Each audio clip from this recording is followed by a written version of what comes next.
What's up, guys? I just want to do a little review on my Metalcloak fenders, the Metalcloak Overline tube fenders, and I want to show you kind of the clearances I have with running 35-inch tires without lifting it. So I just kind of want to show you. I just did the front. I have the rears that need to go on yet, but this is pretty much maxing out my stock suspension here. As you can see, I still got room. Obviously, if you lift it, you'll get more room, but it's pretty impressive with a 35-inch tire, you know, pretty much fully stuffed up here. We still got some decent amount of room. Obviously, if you're crazy into off-roading, obviously a lift is going to be a lot nicer. You know, you probably want more space than that. But for me, just for some light trail riding that I'm going to be doing, and mostly on-road use, this works just fine for me. So I did buy their rear flare. I don't have, this is the stock one. And you do rub on the stock flare when it's fully stuffed like this. I'll go show you the side here. This is what it looks like stuffed here. So you can see it's fully on here, 100%. But what is interesting is I bought the mod cut. So basically what the mod cut's gonna allow me to do is, you can see here, I got about a finger's width in between the tire, actually probably about 2 in between the tire and actual body. This plastic flare is thick, so you can see here they've even got more space there, but the mod cut allows me to cut back a little bit of the body of the Jeep to give me a little more clearance. But as far as you can see inside here, it's hard to see, but I got a good probably 3 inches before I hit the top, 3-4 maybe, before I hit the actual top of the wheel well. This plastic flare obviously comes down a lot farther, and then those Metalcloaks will come out just flat, and the top of the fender will be the top of this. So you can see that's about, I don't know, 3-4 inches, 3.5. So, but yeah, so that's at full stuff. So obviously off-roading like this with the stock flare, not so good. But if you took this off, you could probably do a decent amount. And then as far as the front clearance too, it's touching this guy, but you can see the body actually is right here. So we do have a little bit of space here. I believe the mod cut does allow me to cut a little bit here as well. So, but yeah, so I just kind of wanted to show you guys.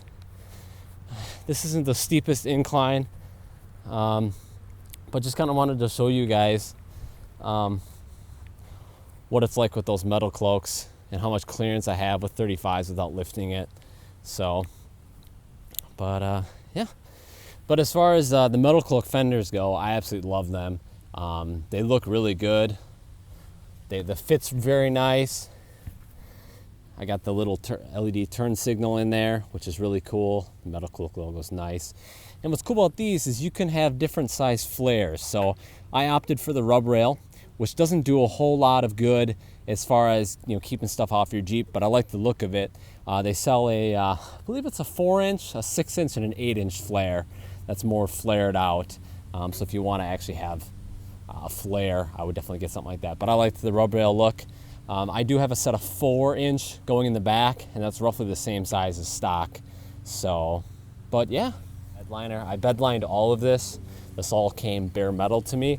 If I had to do it again, I probably would just have them powder coat it, just because I live, you know, where there's salt on the roads and stuff. And you can see there are certain areas where I got to do some touch up, where there's a little bit of surface rust coming through. So I'm going to sand that down and refinish that. But if I had to do it again, I probably would.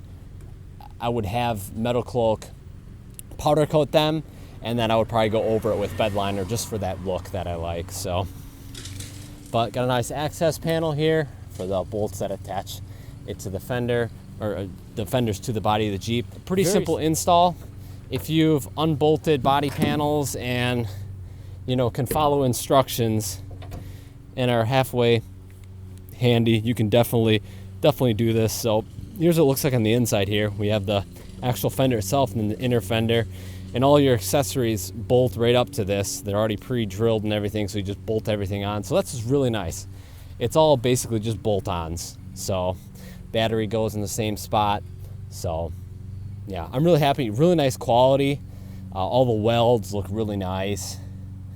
Very nice looking welds, and the metal came pretty quickly. There's a little bit of lead time, but that's to be expected with, you know, something like this. But the stock airbox bolts right up to it. But you know, basically I did the Metalcloaks instead of lifting it, and then I also sold my stock fenders, so that kind of offset the cost, because these are a little pricey. But I mean, you definitely get what you pay for with these. The quality is just fantastic. The fit was very simple. So yeah. So I guess just kind of my final thoughts. Obviously, if you are big into off-road, you know, the stock suspension only travels a certain amount, so you're not going to be, you know, this isn't an off-road beast like most Jeeps with 35s would be. But you know, for me, it works great. I drive mostly on the street, and I really like the look of the 35s.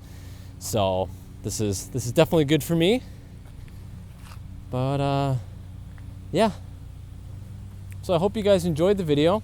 If you did, please give it a thumbs up. If you didn't, a thumbs down. And I will see you guys in the next video.